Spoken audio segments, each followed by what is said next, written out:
Assalamualaikum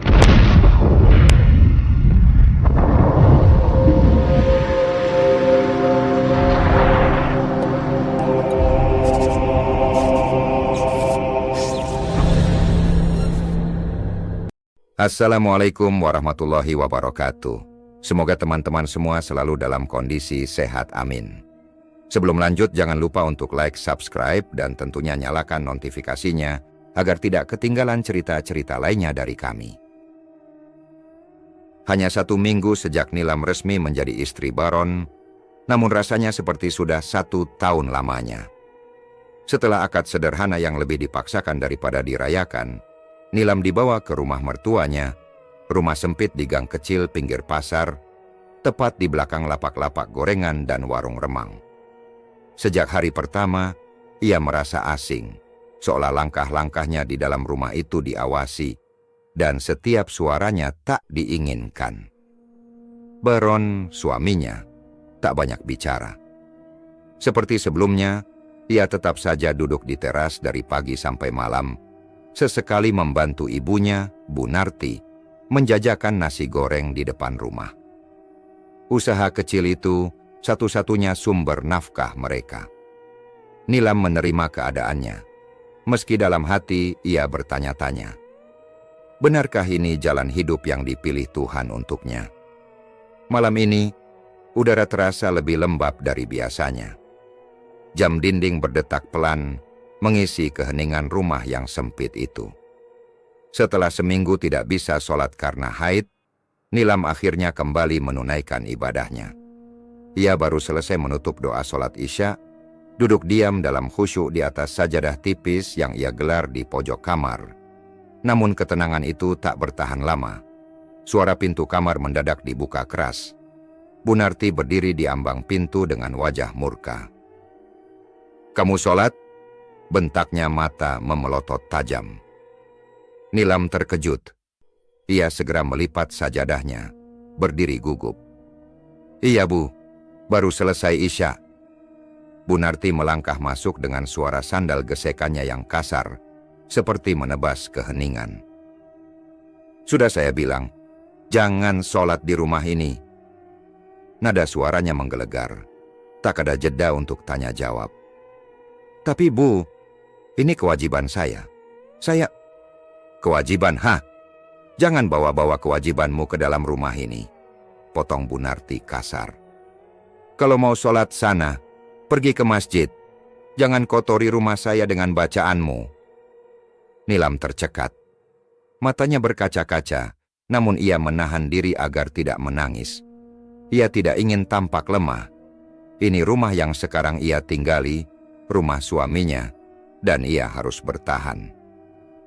"Masjid jauh Bu," ucap Nilam pelan. "Loh, siapa suruh kamu jadi istri Baron?"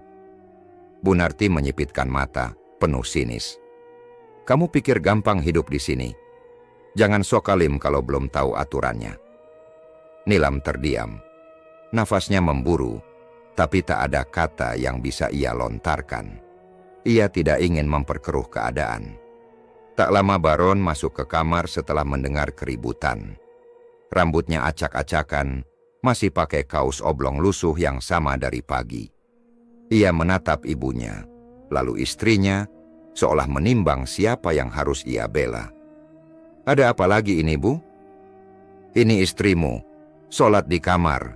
Padahal sudah saya bilang, jangan bawa-bawa ibadah ke rumah ini." Baron menoleh pada Nilam, lalu mengangguk kecil, seolah pasrah. "Ya sudah Nilam, lain kali sholat di masjid saja. Jangan di rumah," ucapnya datar, seakan perkara itu sepele. Nilam menatap Baron dengan tatapan tak percaya. Ini suami yang dulu ia kenal sabar dan penyayang. Dulu Baron sering mengingatkannya agar tidak pernah tinggal sholat. Tapi sekarang, bahkan membelanya pun tidak. "Baron," bisik Nilam, pelan, nyaris tak terdengar. "Masjidnya jauh, saya sendirian." "Ya udah, cari waktu aman. Atau jangan ribut-ribut di rumah. Ibu nggak suka," balas Baron sambil memalingkan wajah, lalu keluar kamar tanpa kata lain. Nilam merasa seperti tertampar 2 kali. Pertama oleh mertuanya, lalu oleh laki-laki yang dia pilih jadi imam dalam hidupnya. Ia duduk kembali di atas sajadah. Kali ini tubuhnya gemetar menahan tangis. Air matanya jatuh satu persatu tanpa suara. Ia mengingat pernikahan mereka yang tak pernah direncanakan. Setelah 2 tahun pacaran tanpa arah, orang tuanya akhirnya memaksa Baron menikahinya. Alasannya sederhana, agar Nilam tidak digantung. Tapi semua terasa dipaksakan. Tak ada resepsi meriah, hanya akad di bawah tenda kecil dan makan seadanya. Baron tidak punya pekerjaan tetap. Ia menggantungkan hidup dari warung nasi goreng ibunya, sementara Nilam yang terbiasa hidup teratur dan religius, merasa hidupnya dikunci di rumah itu. Rumah yang bukan hanya sempit, tapi juga terasa gelap dan penuh tekanan. Ia memandang sajadah di depannya, lalu menggulungnya perlahan. Apakah ini bentuk ujian? Bisiknya, menggenggam ujung sajadah dengan erat. Atau aku salah memilih jalan hidup? Malam itu Nilam tak tidur. Ia hanya duduk memandangi langit-langit kamar yang lapuk, menunggu azan subuh. Mungkin dia bisa curi waktu pergi ke masjid saat semua masih terlelap, tapi entah sampai kapan ia bisa bertahan di rumah yang menganggap ibadah sebagai ancaman. Asap mengepul dari wajan besar yang terus digoyang di atas kompor. Bunyi gemeretak nasi goreng yang sedang ditumis bercampur dengan suara sesekali pelanggan yang mampir memesan. Warung nasi goreng Bu Narti selalu buka dari sore hingga lewat tengah malam. Meski hanya sebuah gerobak kecil yang menyatu dengan pagar rumah, usahanya cukup dikenal di sekitar pasar dan terminal. Baron duduk di bangku plastik hijau di samping gerobak, menggigit rokok yang belum dinyalakan. Matanya menyipit menatap bara api di kompor. Ia tampak gelisah. Sejak kejadian tadi malam, pikirannya tak tenang. "Ibu," katanya pelan, mencoba membuka pembicaraan. "Kenapa harus semarah itu sama Nilam?" Bu Narti tidak langsung menjawab. Ia tetap sibuk mengaduk nasi, menambahkan potongan telur dadar dan suwiran ayam. Tangannya cekatan, tapi wajahnya menyiratkan kekesalan yang belum usai. "Dia tahu sendiri aturannya di rumah ini," jawab Bu Narti singkat, tanpa menoleh. Baron menghela napas. "Tapi dia cuma sholat, Bu. Nggak ganggu siapa-siapa." "Aku udah bilang dari awal, Baron." Suara Bu Narti mulai meninggi. "Aku nggak suka sama perempuan yang terlalu nurut sama orang tuanya. Apa-apa minta izin orang tua, apa-apa sholat, ngaji, ikut ini itu. Susah diarahkan, susah dibentuk." Kali ini Baron benar-benar menatap ibunya dengan wajah penuh tanda tanya. Susah dibentuk? Maksud ibu Nilam harus jadi kayak siapa? Bu Narti mematikan kompor, lalu memindahkan nasi goreng ke dalam piring-piring plastik. Ia membungkus satu persatu, lalu memberikannya ke pelanggan yang sudah menunggu. Setelah itu, baru ia duduk di samping Baron, menyeka keringatnya dengan kain lap yang sudah lusuh. "Baron, kamu anak satu-satunya. Kamu harus nurut sama ibu. Selama ini hidup kita susah, tapi usaha ini bisa jalan karena kita tahu caranya bertahan. Kamu pikir kenapa nasi goreng ini bisa laris?" Bu Narti menatap anaknya tajam, seolah menyampaikan makna di balik kata-katanya. Baron menggigit bibirnya, diam. Ia tahu arah ucapan ibunya, tapi ia tidak ingin membahas itu, belum. Masih ada pertanyaan yang mengganjal dalam benaknya. "Tapi kenapa harus benci sama Nilam, Bu? Dia nggak salah apa-apa." "Salah," potong Bu Narti cepat. "Dia salah karena terlalu banyak bawa agama ke rumah ini. Kamu lupa, Baron, semua ini bisa jalan karena aturan yang kita pegang. Ada pantangan, ada tata cara. Dan salah satu yang paling penting, jangan ada bacaan suci di rumah ini, apalagi sholat. Rumah ini sudah terikat. Dia bukan tempat bersuci." Baron terdiam. Ia tahu ibunya serius. Sejak kecil, ia sudah menyadari bahwa hidup mereka tidak biasa. Kadang ada hal-hal yang tak bisa dijelaskan secara logika. Pernah suatu malam, ia melihat ibunya duduk sendirian di dapur, membaca sesuatu sambil membakar kemenyan. Ia pernah bertanya waktu kecil, tapi Bu Narti hanya bilang itu cara menjaga rezeki. "Aku cuma takut dia nggak kuat, Bu," lirih Baron. Bu Narti mendengus. "Kalau dia nggak kuat, biar pergi sendiri. Jangan kamu usir, biar dia sadar sendiri tempatnya bukan di sini." Baron menunduk. Di satu sisi, ia merasa bersalah pada Nilam. Tapi di sisi lain, ia tidak pernah bisa membantah ibunya. Hidupnya sepenuhnya tergantung pada usaha warung ini. Ia tak punya keterampilan lain, tak tamat kuliah, dan bahkan tak sanggup bekerja berat. "Kalau dia minta ngontrak, Bu?" tanya Baron ragu. "Jangan kasih," tegas Bu Narti. "Selama dia masih istrimu, dia harus tinggal di sini. Jangan kasih dia kebebasan. Lama-lama dia akan mengganggu semuanya." Baron menggenggam rokoknya kuat-kuat. Ia tahu istrinya hanya ingin ruang untuk hidup dengan tenang. Tapi di rumah ini, tenang adalah kemewahan yang tidak ada dalam kamus ibunya. Bu Narti berdiri kembali menyalakan kompor dan memasukkan seporsi nasi ke dalam wajan. "Baron," katanya tanpa menoleh, "dengar ibu baik-baik. Perempuan itu bisa jadi berkah, bisa juga jadi petaka. Kalau kamu biarkan Nilam bawa-bawa hal yang enggak sejalan sama perjanjian kita, semua bisa berantakan. Kamu tahu sendiri, dari mana datangnya pelanggan-pelanggan kita. Mereka bukan datang karena rasa." Baron menunduk. Tangannya gemetar, rokok itu patah di tengah. Ia mulai mengerti. Bukan cuma karena sikap, bukan sekadar persoalan kecocokan. Ibunya membenci Nilam karena keberadaan Nilam mengganggu keseimbangan, mengancam perjanjian yang selama ini mereka jaga dalam diam. Rumah ini punya aturan sendiri, dan Nilam datang dengan cahaya yang bisa membakar semua kegelapan yang sudah dipelihara bertahun-tahun. Baron menatap ke dalam rumah, membayangkan wajah istrinya yang murung di balik jendela kamar. Wajah yang dulu ia cintai karena ketenangannya, sekarang justru membuatnya resah. "Kalau dia hamil, Bu?" tanya Baron nyaris seperti bisikan. Bu Narti terdiam sejenak, lalu menoleh dengan tatapan dingin. "Maka makin cepat kamu jinakkan dia." Sinar matahari sore memantul lembut di lantai gang kecil yang becek, menyisakan kehangatan dari sholat ashar yang baru saja selesai ditunaikan. Nilam melangkah pelan menuju rumah mertuanya, membawa mukena yang ia lipat rapi dalam tas kecil. Wajahnya masih tampak teduh, meski ada letih yang tersembunyi di balik senyapnya. Sejak kejadian malam itu, ia tak lagi sholat di dalam rumah.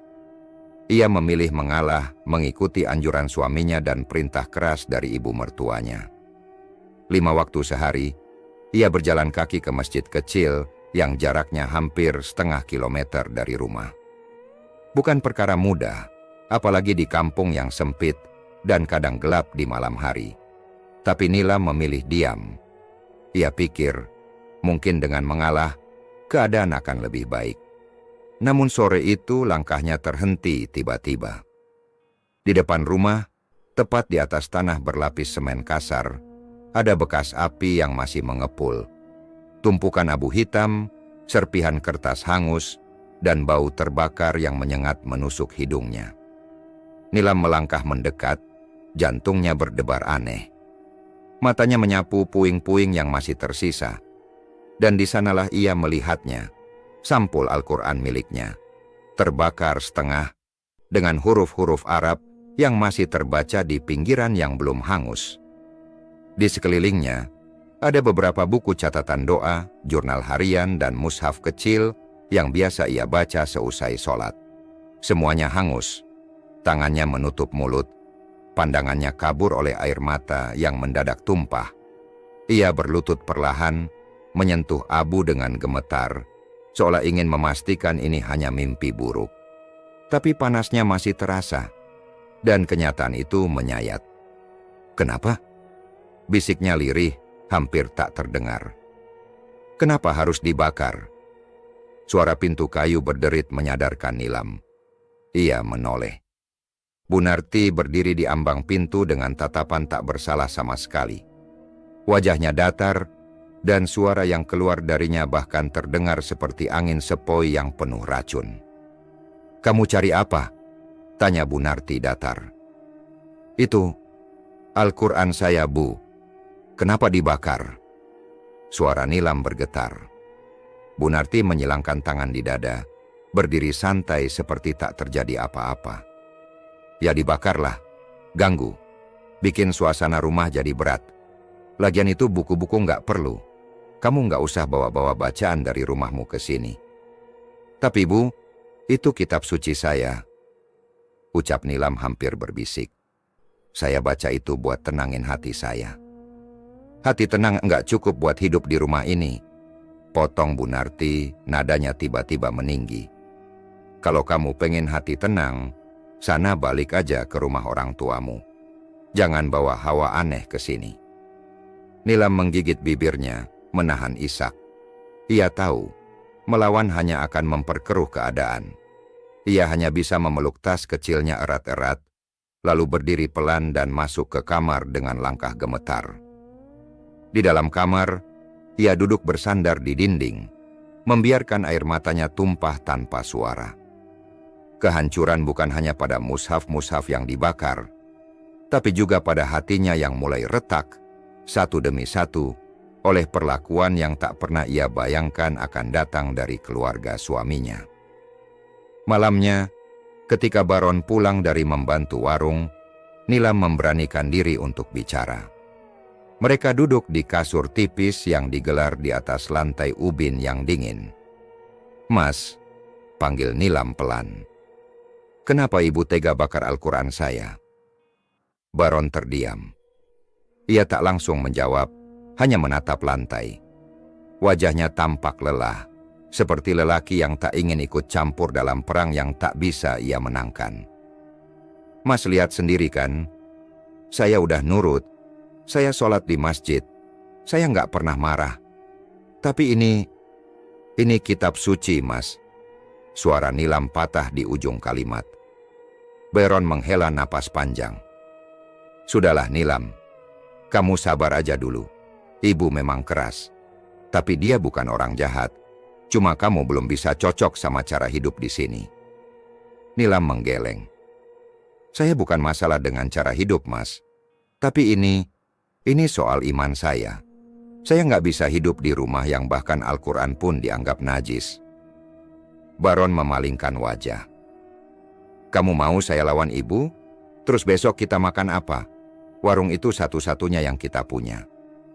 Nilam menatap suaminya dengan wajah luka. "Saya nggak minta Mas lawan siapa-siapa. Saya cuma minta izin. Boleh nggak saya ngontrak aja? Deket sini aja. Saya janji nggak ganggu."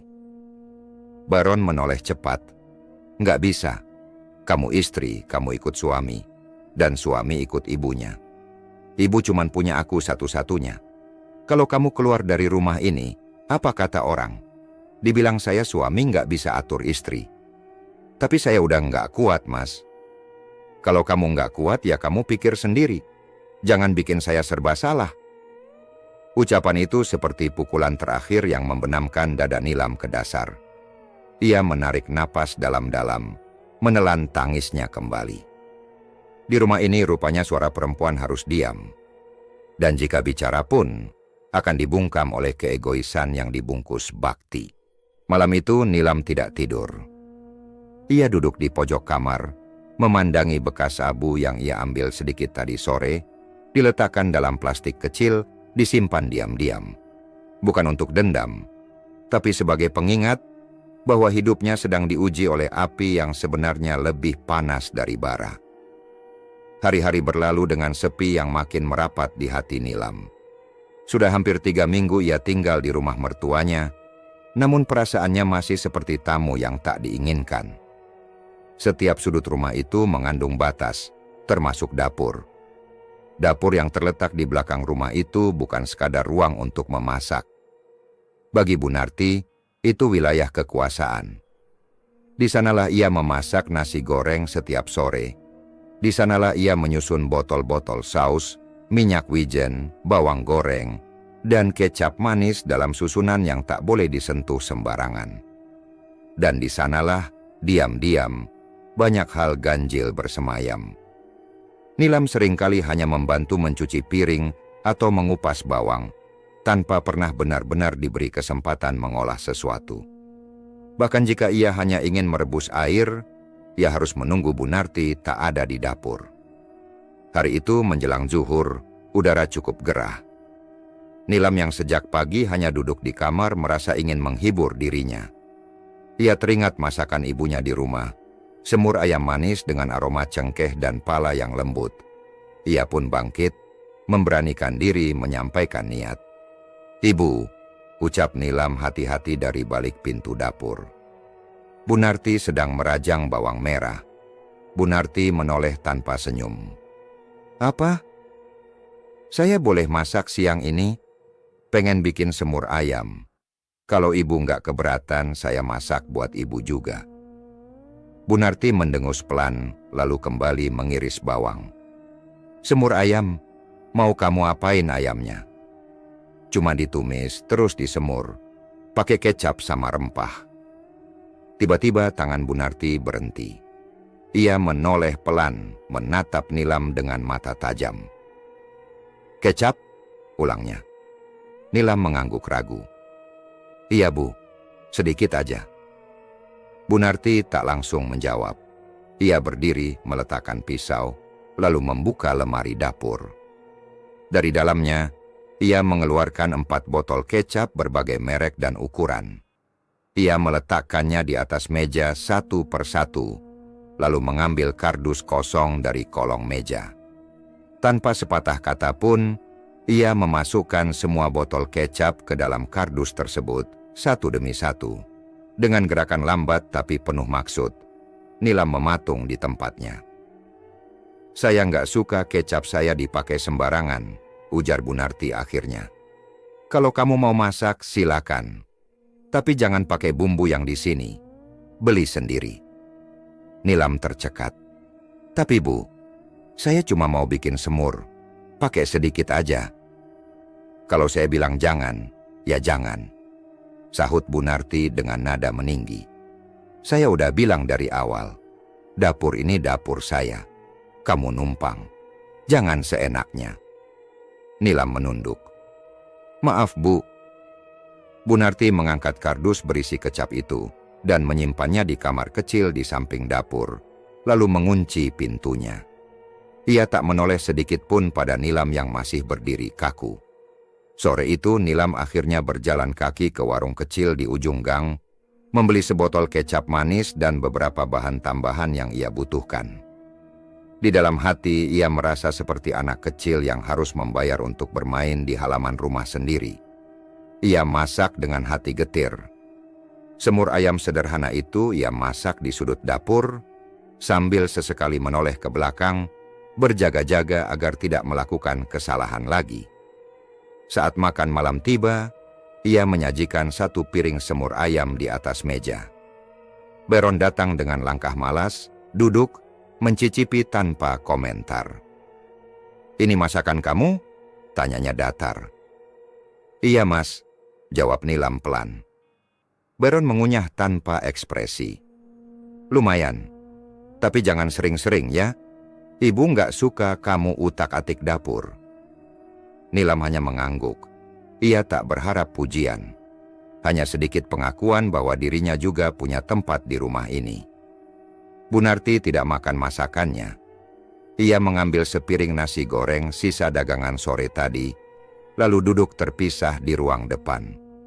Matanya sekilas memandang semur ayam itu, tapi ia tak berkata apa-apa. Diamnya terasa lebih menyakitkan daripada caci maki. Malam harinya, saat semua sudah tertidur, Nilam duduk sendiri di lantai kamar. Ia memandangi botol kecap yang ia beli tadi siang, masih setengah penuh. Di rumah sendiri dulu, ia bisa memasak apapun tanpa bertanya. Tapi di rumah ini, untuk sekadar menuangkan kecap pun, ia harus minta izin dan membeli sendiri. Begini ya rasanya jadi istri yang tak dianggap. batinnya lirih. Ia memeluk lutut, membiarkan air matanya jatuh. Hanya satu hal yang ia jaga sekarang, kesabarannya. Karena ia tahu, jika itu pun hancur, maka tak ada lagi yang tersisa. Hari itu hujan turun sejak subuh, menitik pelan-pelan di atap seng rumah Bu Narti, menambah sendu pada pagi yang sudah lebih dulu suram di hati Nilam. Ia duduk di atas tikar, tubuhnya sedikit membungkuk. Perut bagian bawahnya nyeri, kepalanya pening. Tanda-tanda yang sudah ia kenal sejak lama, haid pertama. Ia menatap ke arah tas kecilnya yang tersimpan di pojok lemari. Di sana ada beberapa lembar pembalut sekali pakai yang ia beli diam-diam. Namun sebelum sempat mengambil, terdengar suara langkah kaki mendekat. Tok, tok, tok. Pintu kamar diketuk kasar, lalu langsung dibuka tanpa menunggu jawaban. Bu Narti berdiri di ambang pintu, tangan bersilang di dada. Wajahnya menyiratkan kecurigaan seperti biasa. "Kamu lagi haid?" tanyanya to the point. Nilam tertegun sejenak, lalu mengangguk pelan. "Iya, Bu. Baru mulai tadi pagi." Bu Narti melangkah masuk, tatapannya menusuk seperti sedang menilai dosa.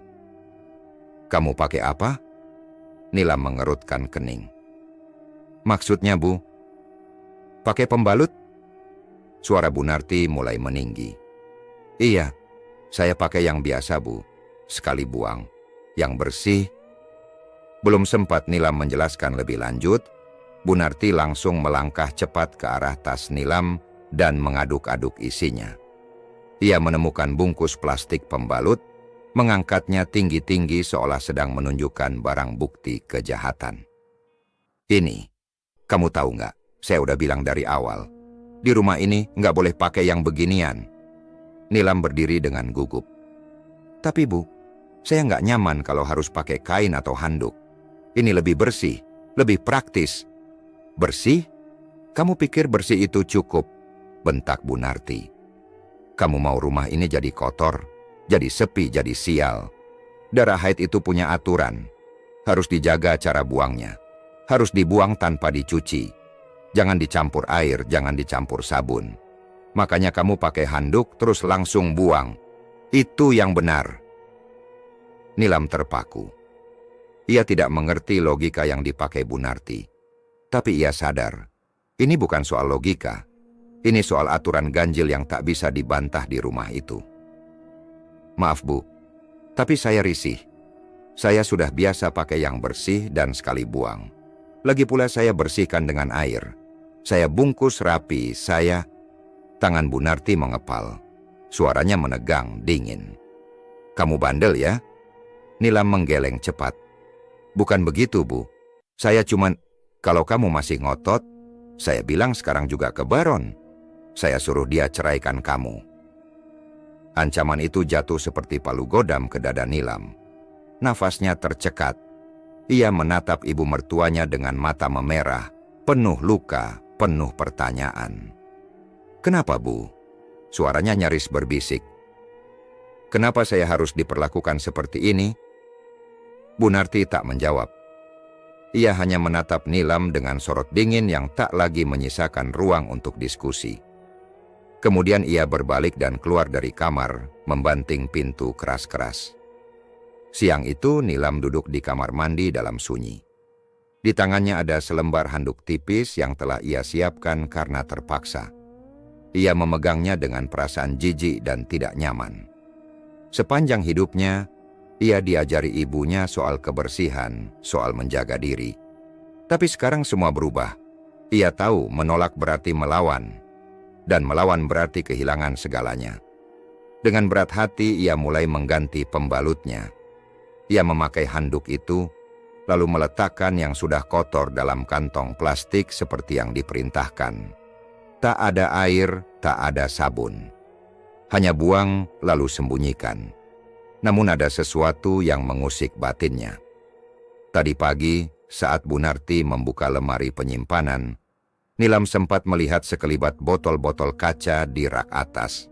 Beberapa di antaranya berisi cairan pekat berwarna coklat gelap, dan satu botol kecil dengan noda merah di lehernya. Ia mulai meraba-raba, apakah semua perintah aneh ini hanya tentang kesucian atau ada hal lain yang lebih gelap? Malam harinya, Baron pulang dalam keadaan lelah. Ia masuk ke kamar, menjatuhkan tubuh ke kasur tanpa banyak bicara. Nilam memberanikan diri duduk di sampingnya. "Mas," Baron bergumam malas. "Tadi ibu marah. Lagi-lagi soal saya pakai pembalut biasa." Baron menoleh dengan malas. "Kamu sih, udah dibilang berkali-kali. Nurut aja, ibu punya aturan sendiri. Tapi ini menyiksa, Mas. Saya merasa jijik. Saya nggak bisa begini terus. Saya juga perempuan. Saya pengen hidup bersih." Baron mendesah keras. "Kalau kamu nggak betah, ya pergi aja." Kalimat itu menusuk lebih dalam dari semua caci maki Bu Narti. Nilam menatap suaminya, tak percaya. "Kamu lebih pilih ibu daripada istrimu sendiri?" Baron bangkit, duduk dan menatapnya lurus. "Ibu saya cuma satu. Kamu baru istri 3 minggu. Kalau kamu pikir bisa ubah aturan rumah ini, kamu salah. Ini rumah ibu. Dan kamu, kalau masih mau tinggal, nurut." Kata-kata itu mengakhiri semua harapan Nilam malam itu. Ia tahu, tak akan ada pembelaan. Tak akan ada tangan yang merangkulnya. Ia sendiri. Malam itu, Nilam menulis di buku kecil yang ia sembunyikan di bawah kasur. Bukan untuk curhat, tapi sebagai pengingat. Di halaman paling atas ia tulis, "Hari pertama haid, dilarang bersih, dilarang pakai pembalut, dilarang hidup wajar. Semuanya harus sesuai kehendak mereka." Dan untuk pertama kalinya, ia mulai mencatat. Karena ia yakin, akan tiba hari saat semua ini perlu disuarakan atau dilawan. Malam turun dengan sunyi yang menyesakkan. Jam dinding di kamar menunjukkan pukul 00.45. Angin menyusup dari celah jendela, membawa hawa dingin yang merambat ke kulit. Tapi bukan itu yang membuat Nilam tak bisa tidur. Perutnya kembali nyeri. Hari ketiga haid biasanya memang lebih berat baginya. Tapi yang lebih mengganggu bukan hanya rasa sakit di tubuh, melainkan rasa tak nyaman karena kain handuk yang terpasang di bawahnya. Sudah 3 malam, ia menahan perasaan risih dan jijik. Tidak bisa membilas, tidak bisa membuang dengan layak. Semuanya terasa salah. Ia merasa kotor, bukan karena darah itu, tapi karena dipaksa mengikuti aturan yang tak masuk akal. Pelan-pelan, ia bangkit dari kasur. Baron tidur pulas di sebelahnya, mendengkur ringan. Nilam membuka pintu kamar dengan hati-hati, memastikan engsel tak berbunyi. Lalu dengan langkah senyap, ia menyusuri lorong rumah menuju kamar mandi. Setelah menyalakan lampu redup, ia menutup pintu dan mengunci dari dalam. Ia menarik napas panjang. Di tangannya, ia menggenggam pembalut sekali pakai yang tadi siang diselipkannya di balik baju dalam lemari. Ia tahu, jika ketahuan dia akan dimarahi lagi. Tapi malam ini ia sudah tak sanggup menahan. Ia membuka kain handuk yang sudah basah dan tak layak pakai itu, lalu menggantinya dengan pembalut bersih. Ia bungkus handuk bekas itu dalam plastik, berniat akan membuangnya ke tempat sampah di luar rumah saat fajar tiba. Tapi sebelum sempat selesai, ia mendengar suara langkah pelan di luar kamar mandi. Tok, tok. Suara pintu kamar mandi diketuk sangat pelan, nyaris tak terdengar. Nilam menahan napas. Siapa yang mengetuk malam-malam begini? Ia tak menjawab, berharap siapapun di luar mengira kamar mandi sedang kosong dan pergi. Beberapa detik kemudian suara ketukan berhenti, tapi suara langkah tetap terdengar. Tak lama Nilam mendengar suara pintu belakang dibuka. Pelan, lalu ditutup kembali. Rasa penasaran mengalahkan rasa takut. Nilam mematikan lampu kamar mandi dan mengintip lewat celah jendela kecil yang menghadap ke halaman belakang. Dan di sanalah matanya membeku. Di bawah sinar lampu dapur yang remang-remang, Bu Narti berdiri membungkuk di dekat ember cucian. Di tangannya ada kantong plastik. Dengan gerakan tenang, ia membuka plastik itu, dan Nilam langsung mengenali handuk bekas yang baru saja ia lepas. Nilam menahan napas, tubuhnya kaku. Bu Narti mengeluarkan botol kaca dari bawah meja.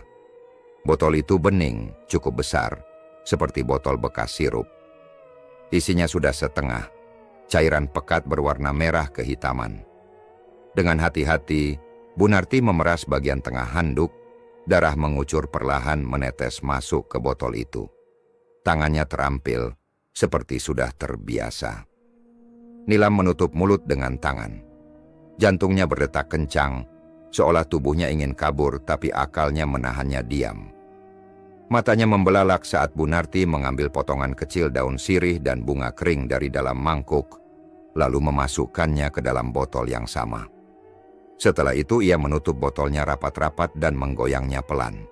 Sesaat kemudian Bu Narti mematikan lampu dan menghilang ke dalam rumah lagi. Nilam terduduk lemas di lantai kamar mandi. Tangannya gemetar, keringat dingin membasahi leher. Ia tak tahu harus merasa apa. Takut, jijik, muak, atau sedih, semuanya berbaur menjadi satu. Apa maksud dari semua ini?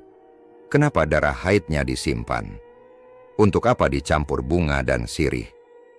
Pertanyaan-pertanyaan itu menari di benaknya, membentuk satu dugaan mengerikan, bahwa darah haidnya bukan sekadar limbah bagi Bu Narti. Darah itu dimanfaatkan, digunakan untuk sesuatu yang tak bisa dijelaskan secara normal. Pagi harinya, Nilam duduk di teras belakang, menatap tanah kosong sambil memeluk lutut. Wajahnya pucat, pandangannya kosong. Ia belum cerita apa-apa pada Baron. Dan Baron seperti biasa, bangun, makan, lalu pergi membantu ibunya di warung. Seolah malam itu tak ada apa-apa.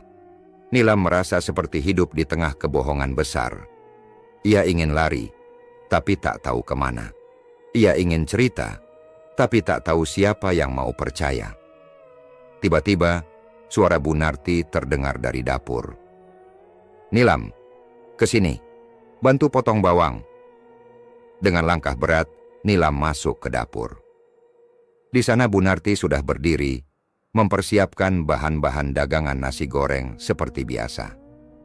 Wajahnya tenang, bahkan nyaris ramah, berbeda 190 derajat dengan yang Nilam lihat semalam. Tanpa kata, Nilam duduk dan mulai mengupas bawang. Tangannya bergerak tapi pikirannya masih di halaman belakang.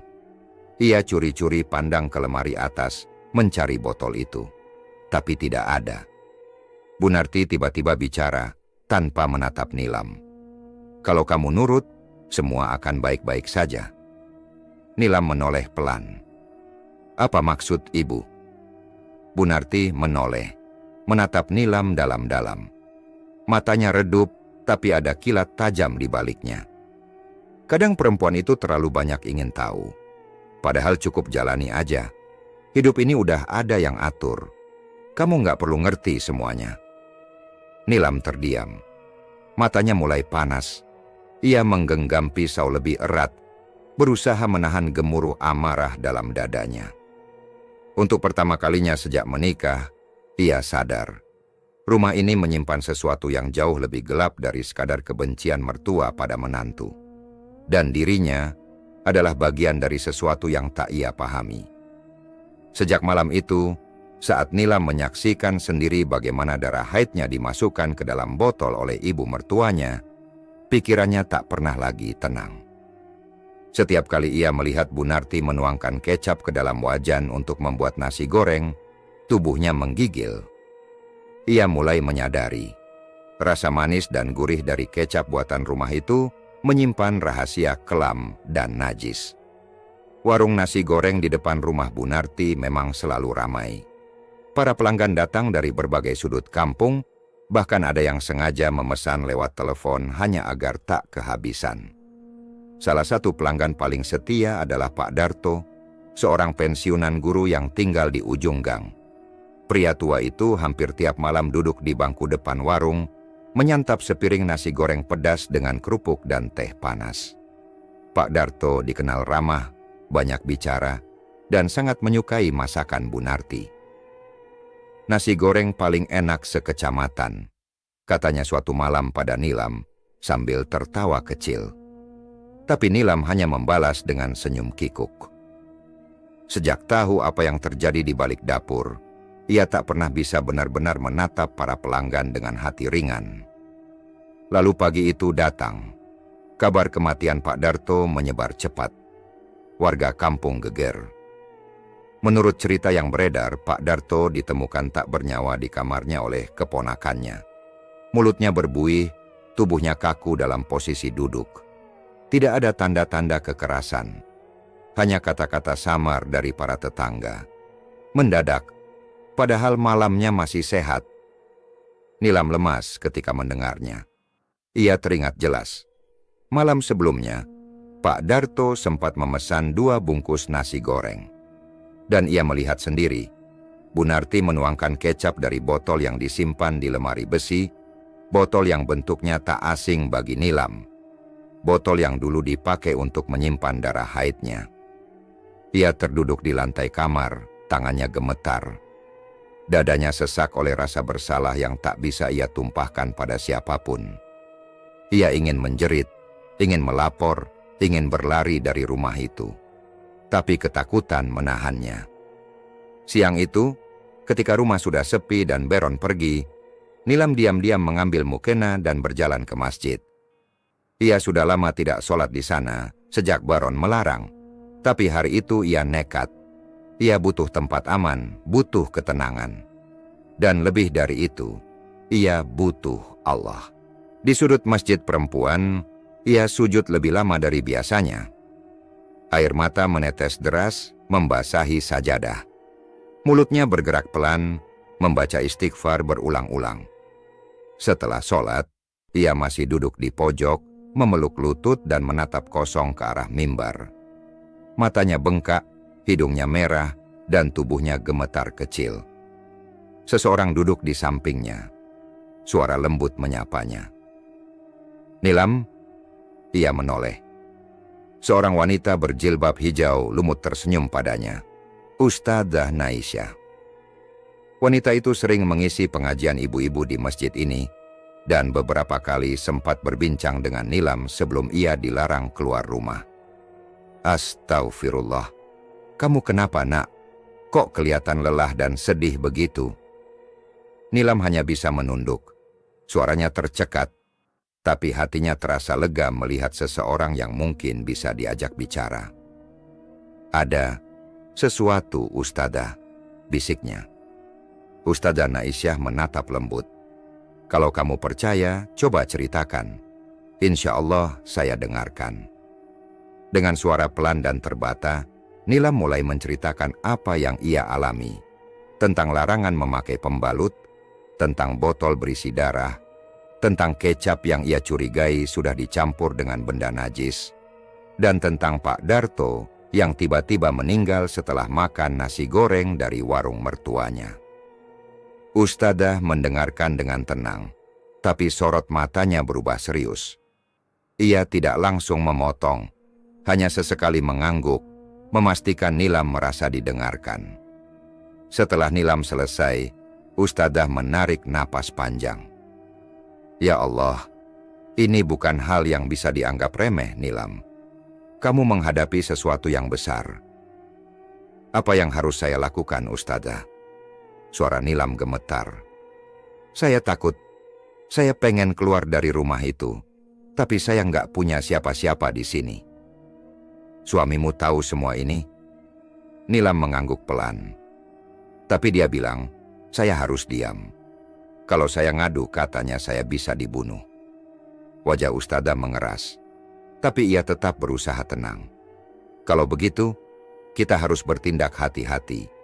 Tapi kamu nggak boleh terus-terusan diam. Allah tidak menyukai kezaliman. Kamu berhak hidup dengan layak, Nilam. Tapi ini, kalau saya melawan, saya bisa dicerai. Saya takut." Ustadzah menatap Nilam penuh iba. Kadang, pernikahan yang harus kamu selamatkan bukan antara kamu dan suamimu, tapi antara kamu dan dirimu sendiri. Kesehatanmu, imanmu, keselamatanmu, itu juga amanah dari Allah. Kalau kamu hancur demi mempertahankan hubungan yang zalim, apa gunanya? Nilam tertunduk. Air mata kembali jatuh tanpa bisa ditahan. Yang kamu curigai itu ada benarnya. Banyak kasus pesugihan yang memakai darah kotor sebagai tumbal. Biasanya untuk mengikat pelanggan, membuat dagangan laris. Tapi harga yang dibayar sangat mahal. Dan cepat atau lambat akan ada balasan. Tapi saya nggak tahu harus mulai dari mana. Kamu mulai dari keberanian, kata Ustazah tegas. Saya akan bantu. Tapi kamu harus siap. Besok kamu ajak bicara suamimu sekali lagi. Tanyakan dengan jujur, dia berpihak pada ibunya atau padamu. Kalau dia tetap membela yang salah, maka kita tahu jalan mana yang harus kamu pilih. Nilam mengangguk pelan. Untuk pertama kalinya setelah sekian lama, ia merasa tidak sendiri. Ia tahu masih ada harapan. Tapi yang lebih penting, ia sadar. Diam bukan pilihan lagi. Karena kalau ia terus membisu, maka kematian Pak Darto hanya akan jadi awal, dan korban selanjutnya bisa siapapun. Langit sore tampak muram ketika Nilam pulang dari masjid. Angin berembus pelan, menggoyangkan ranting kering di halaman depan. Ada gumpalan berat dalam dadanya, campuran antara kecemasan dan tekad. Ia tahu percakapannya dengan Ustazah Aisyah tadi adalah titik balik. Dan malam ini, ia harus mengambil keputusan. Bicara pada suaminya atau terus hidup dalam ketakutan.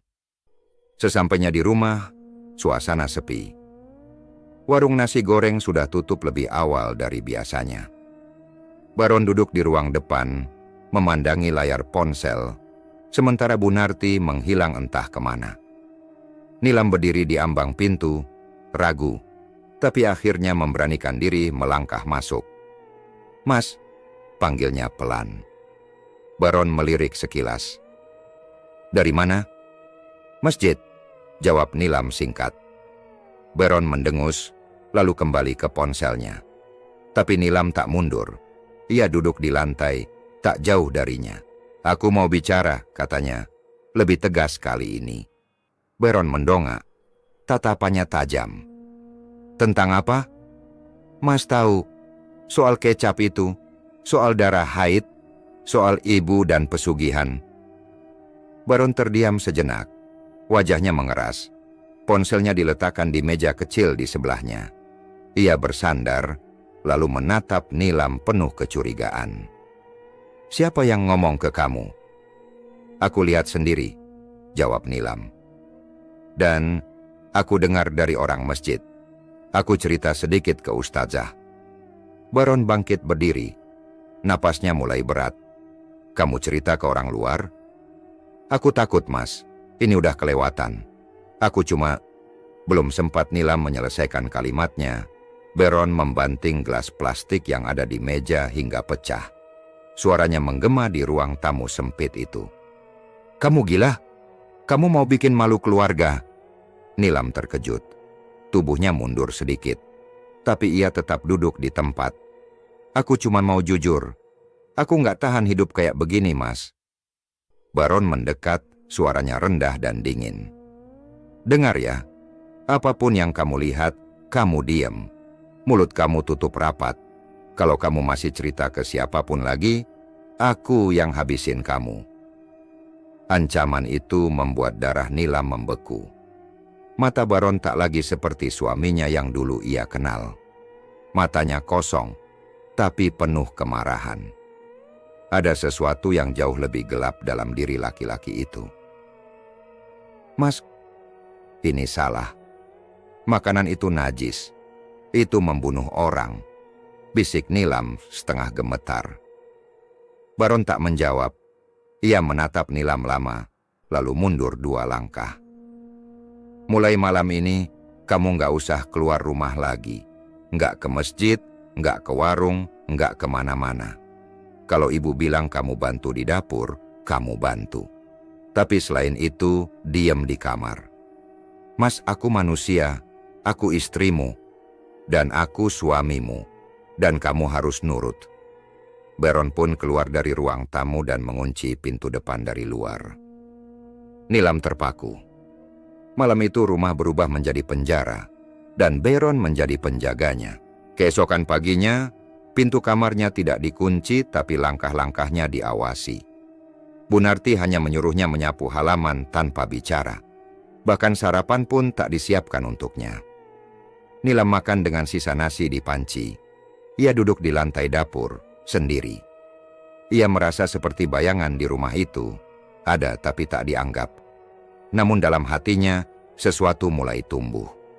Ia tahu kebenaran kini sudah di depan mata. Ia tak mungkin lagi berpura-pura buta. Ia teringat Ustadzah Naisyah. Pasti Ustadzah itu kini cemas, karena Nilam tidak datang lagi. Dan Ustadzah bukan orang yang mudah tinggal diam. Di masjid, Ustadzah Naisyah memang sudah merasa tidak tenang sejak pagi. Ia memperhatikan bangku barisan depan yang biasanya ditempati Nilam. 2 hari kosong. Ia ingat wajah pucat perempuan muda itu dan cerita mengerikan yang disampaikannya. Ustadzah tak ingin gegabah, tapi firasatnya buruk.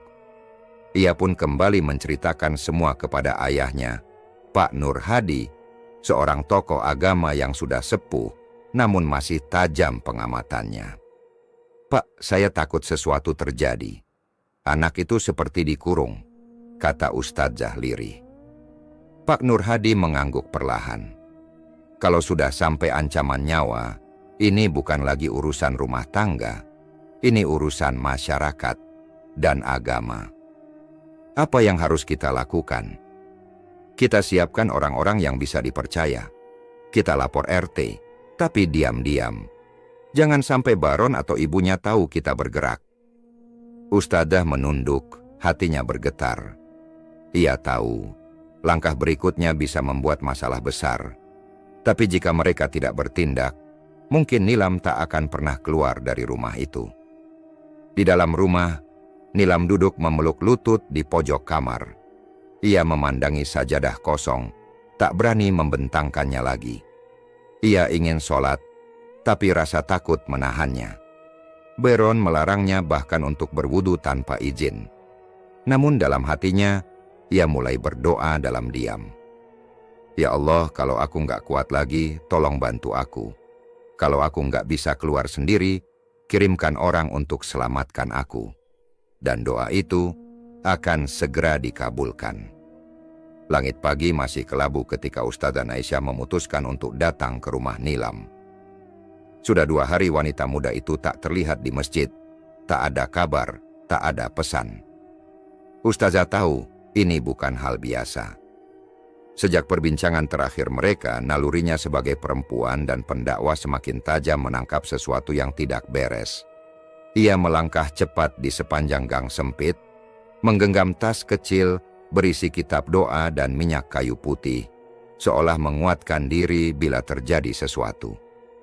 Rumah Bunarti tampak sepi, pintu warungnya masih tertutup, tapi Ustadzah yakin mereka pasti ada di dalam.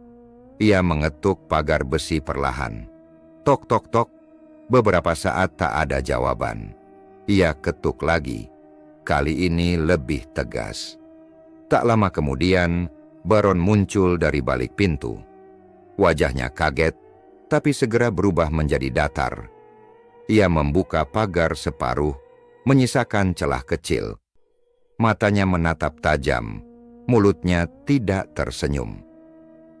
Assalamualaikum, sapa Ustazah dengan lembut, meski hatinya tegang.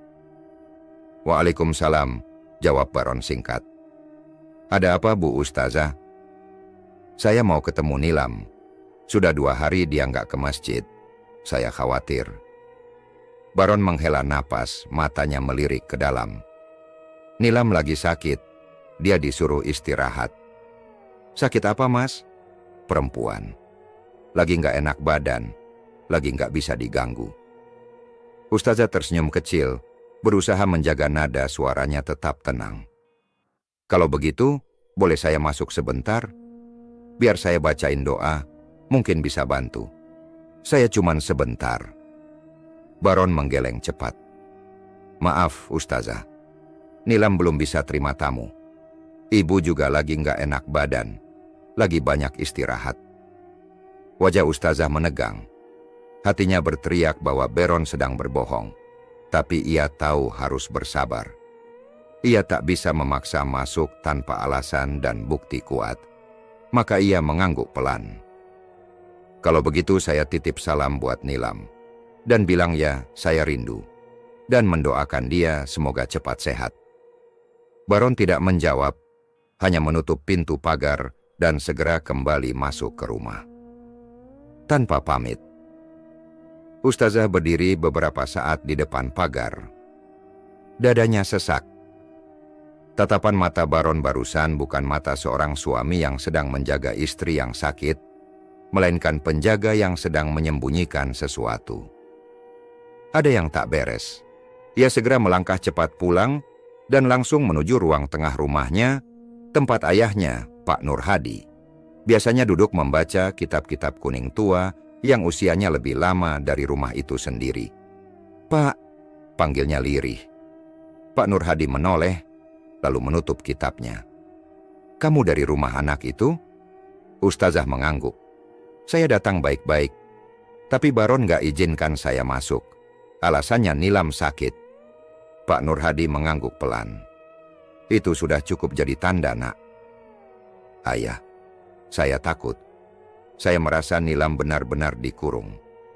Baron sudah terlibat terlalu dalam. Dan Bu Narti juga seperti menyimpan sesuatu yang jahat." Pak Nur Hadi berdiri perlahan lalu mengambil tas kecil dari rak atas. Isinya botol kecil berisi air doa dan secari kertas bertuliskan ayat-ayat pelindung. "Sekarang kita belum bisa masuk sembarangan. Tapi kamu tidak sendiri. Allah itu maha melihat. Kita akan bantu dia dengan cara yang halus dulu. Saya akan bantu doakan Nilam dari sini." Ustazah duduk di samping ayahnya. "Tapi kalau makin parah, Ayah, kalau dia disakiti, kita siapkan jalur lain. Laporkan diam-diam ke RT, tapi pastikan dulu kita punya saksi. Kalau perlu kita ajak tetangga yang lain buat bantu. Jangan kamu hadapi sendiri. Rumah itu sudah penuh energi buruk."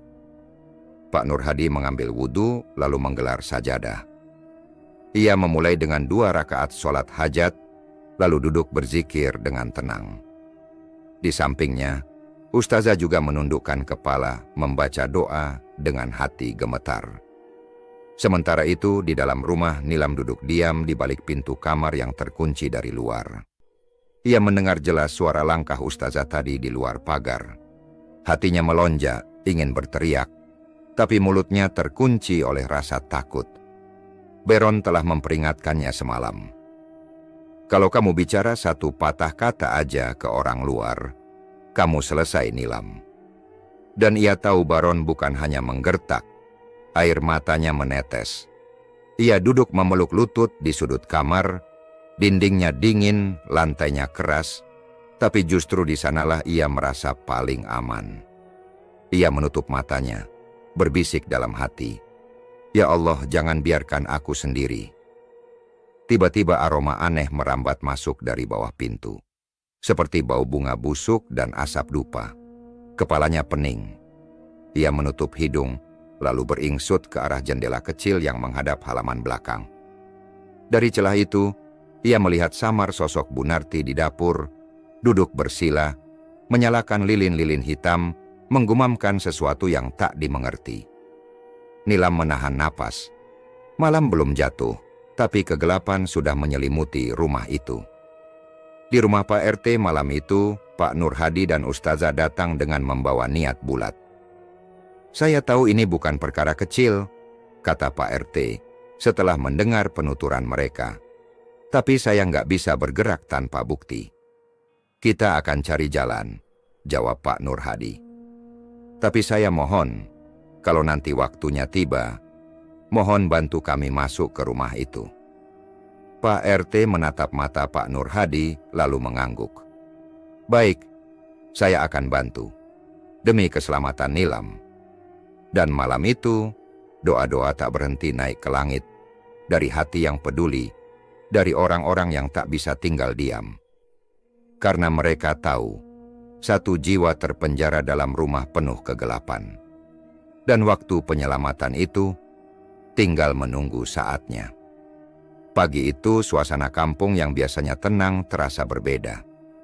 Beberapa warga terlihat saling berbisik, menatap ke arah rumah Bu Narti dengan pandangan curiga. Sudah hampir seminggu Nilam tak pernah terlihat keluar, tak ke masjid, tak ke warung, bahkan tak terdengar suaranya. Pak RT, Pak Nur Hadi, dan 2 orang warga yang dipercaya berjalan beriringan menuju rumah Baron. Ustazah Naisyah ikut di belakang, menggenggam tas kecil berisi air doa dan minyak kayu putih. Sorot matanya tajam. Hari itu mereka tak ingin lagi tertahan oleh kebohongan. Ketika mereka sampai di depan rumah Bu Narti, pintu warung tertutup rapat. Baron terlihat sedang duduk di kursi bambu depan teras, mengenakan celana pendek dan kaos oblong. Wajahnya kaku saat melihat rombongan datang. Assalamualaikum, sapa Pak RT dengan suara tegas. Waalaikumsalam, jawab Baron, suaranya dingin. Ada apa, Pak?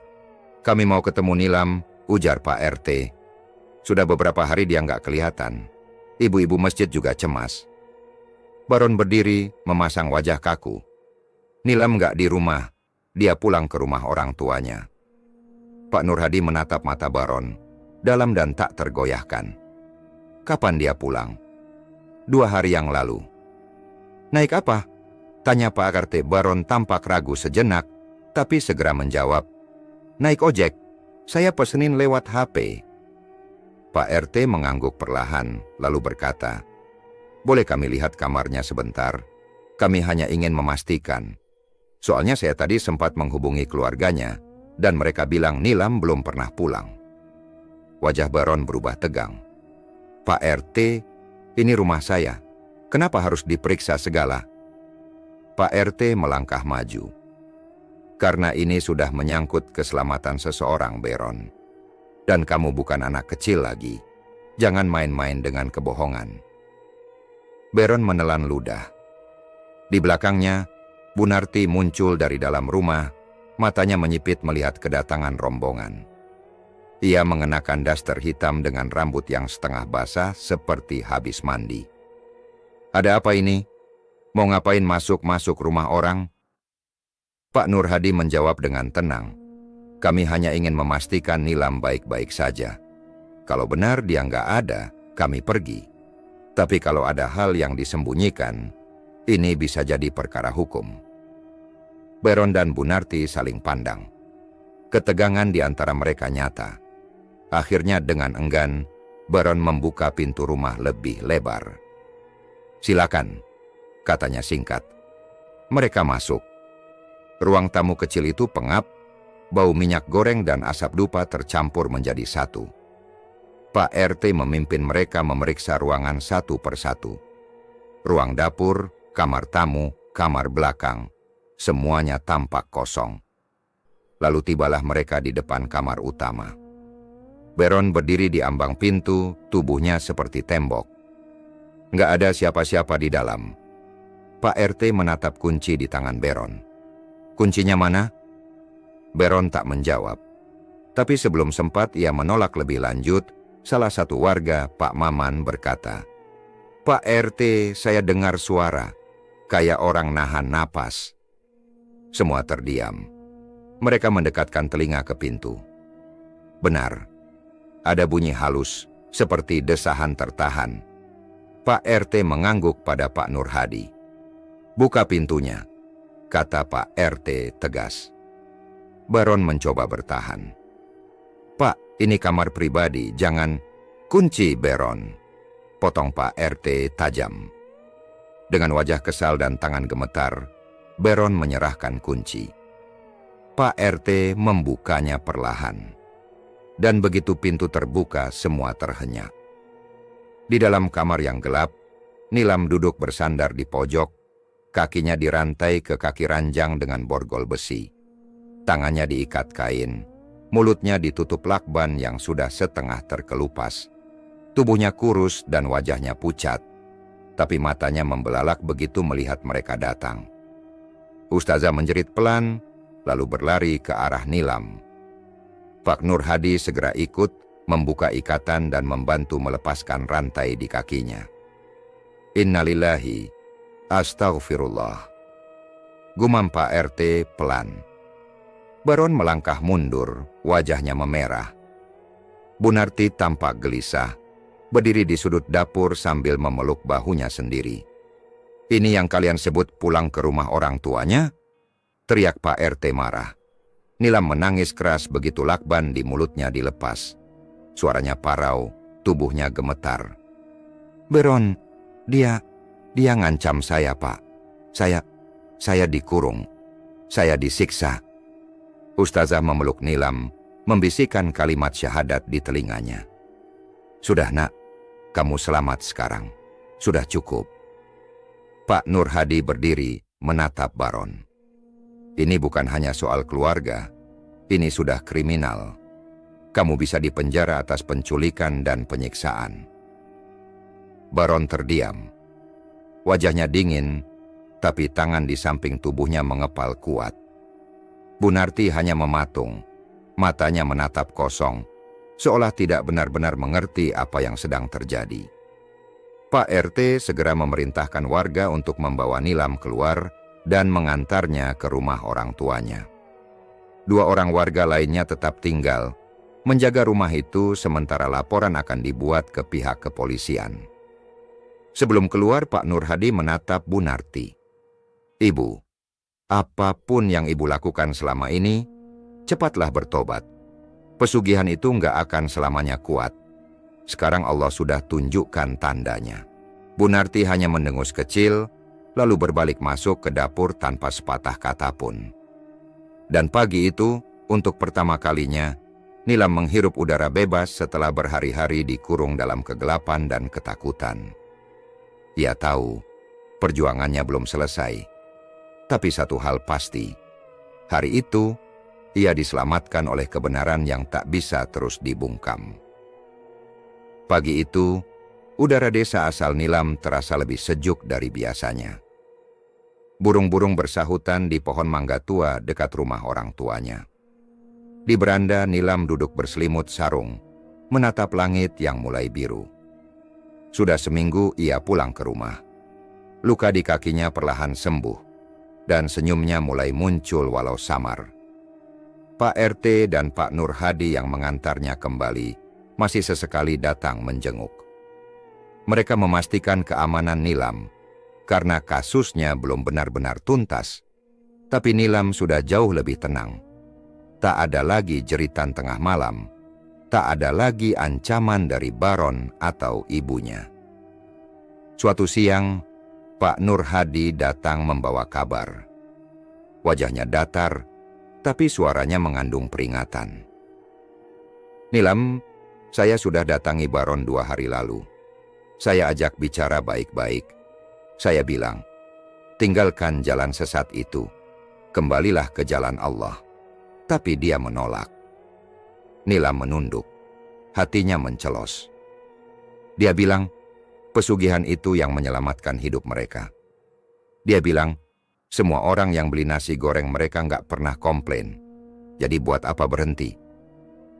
Pak Nur Hadi menatap langit, lalu menambahkan, saya sudah bilang padanya, semua yang berasal dari jin pasti akan diminta kembali.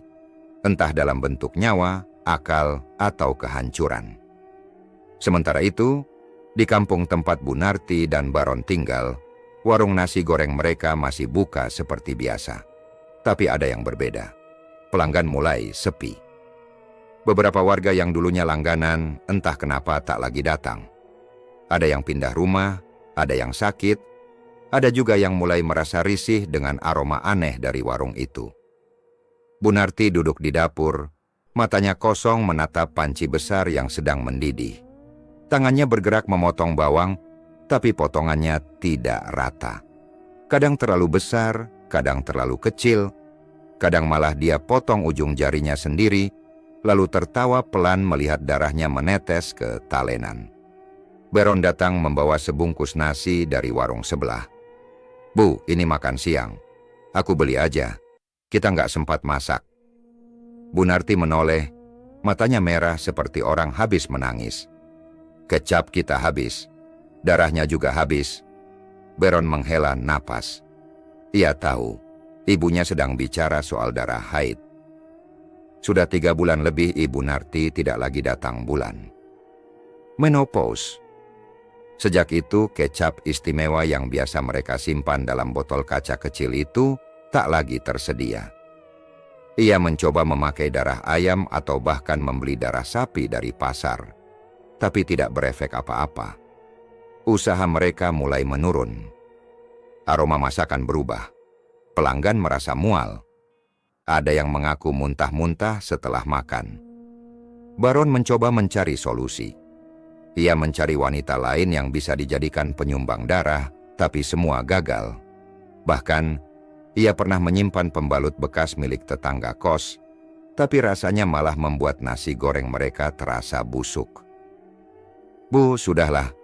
Mungkin ini memang sudah waktunya berhenti," kata Baron pelan. Bu Narti mendongak, lalu tertawa. Tawanya tinggi, menusuk telinga. "Berhenti? Kamu pikir kita bisa lepas begitu saja dari janji itu?" Baron terdiam. Ia tahu, ibunya benar. Dulu Bu Narti pernah bercerita bahwa pesugihan yang mereka jalani bukan perjanjian biasa. Mereka harus rutin memberi sesaji, terutama darah perempuan. Awalnya hanya darah dari pembalut sekali pakai, tapi makin lama, makin spesifik. Darah haid dari tubuh sendiri, dari tubuh keluarga. Ikatan darah, begitu istilahnya. Karena itulah Nilam pun dipaksa menggunakan handuk, agar bisa diperas oleh ibunya. Bukan sekadar pembalut biasa. Sekarang semuanya berhenti, dan tanda-tanda balasan sudah mulai muncul. Beberapa minggu setelah Nilam dibawa keluar, warga mulai mengeluhkan suara-suara aneh dari rumah Bu Narti. Teriakan malam hari, suara tangisan. Kadang terdengar suara seperti orang menggeret besi di lantai. Tapi saat diperiksa, tak ada apa-apa. Suatu malam, salah satu tetangga, Bu Lastri, melihat Bu Narti keluar rumah tanpa pakaian, berjalan di jalan setapak dengan membawa botol kecap yang kosong. Ia berbicara sendiri. "Aku punya darah. Aku bisa masak. Jangan ambil anakku. Jangan..." Baron akhirnya menyeret ibunya pulang dan menguncinya di kamar. Tapi keesokan harinya, Bu Narti merobek semua pakaian di lemari, mencoret-coret tembok rumah dengan kecap dan darah ayam. Rumah itu mulai berbau busuk. Baron kewalahan. Ia tak punya uang untuk berobat. Warung sudah tutup total, tak ada pelanggan. Ia sempat mencoba kerja jadi buruh bangunan, tapi ditolak karena dianggap aneh. Banyak warga tak mau berurusan dengannya lagi. Rumor tentang Bu Narti yang makan sesaji dari darah haid menyebar pelan-pelan. Baron dituduh penganut aliran sesat. Ia dicaci, dikucilkan. Akhirnya Baron pergi dari rumah. Ia tinggalkan ibunya yang sudah benar-benar gila, mengurung diri dan tidur di dapur sambil mengelus-elus botol kecap kosong. Tak ada lagi nasi goreng. Tak ada lagi kekayaan instan. Dan Baron pun berakhir jadi gelandangan. Ia tidur di emperan pasar, memungut makanan sisa dari tempat sampah. Sekali waktu, ia memaksa warung makan untuk memberinya nasi, tapi malah dipukul dan diusir. Hidupnya hancur. Semua karena satu keputusan. Menggenggam jalan pintas lewat perjanjian sesat dan menolak berpaling saat diberi kesempatan. Di desa Nilam mendengar kabar itu dari Pak RT yang baru saja pulang dari kota. Bu Narti sudah nggak waras. Baron juga nggak ada yang tahu sekarang kemana. Rumahnya kosong. Beberapa warga usul buat dilaporkan ke kelurahan biar dibersihkan. Nilam hanya mengangguk. Tak ada rasa puas atau dendam. Hanya getir. Ia menatap langit, lalu menutup mata. Dulu aku yang terpenjara di rumah itu. Sekarang rumah itu yang jadi penjara untuk mereka. Dan dalam hatinya, Nilam berjanji, ia tak akan pernah melupakan hari-hari kelam itu. Tapi ia juga tahu, Allah telah menolongnya keluar dari kegelapan. Kini, hidupnya kembali meski dari awal. Tapi setidaknya, kali ini bukan dibangun dari darah. Tamat. Kisah ini mengajarkan satu hal paling bermakna dalam hidup, bahwa jalan pintas menuju kekayaan melalui perjanjian sesat hanya akan membawa kehancuran.